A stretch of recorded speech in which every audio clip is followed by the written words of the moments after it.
In this video, we're gonna learn how you can install the Chrome extensions in Android using the Kiwi Browser. So firstly, you're gonna need the Kiwi Browser. Go to any browser that you have on your phone. You're gonna go to the link in description. It will bring you the GitHub page of Kiwi Browser. Scroll down.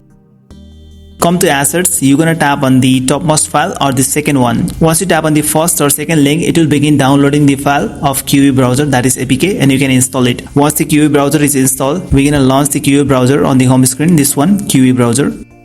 And now to install or add the extensions, tap on three dots at the top right side. And we have got the extension support, tap on extensions. To install the extensions from the Chrome Web Store, enable the developer mode on the right side, top right, and tap on plus from store.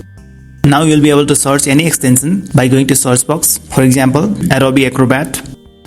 And we're gonna find the add to Chrome button, tap and OK.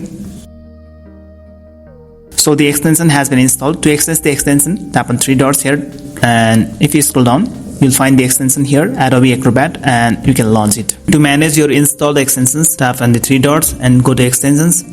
You can remove them or enable or disable. So that's how you can install and use the Chrome extensions in Android using the Kiwi Browser. If you like this video, then just give a thumbs up and make sure that you are subscribed to this channel.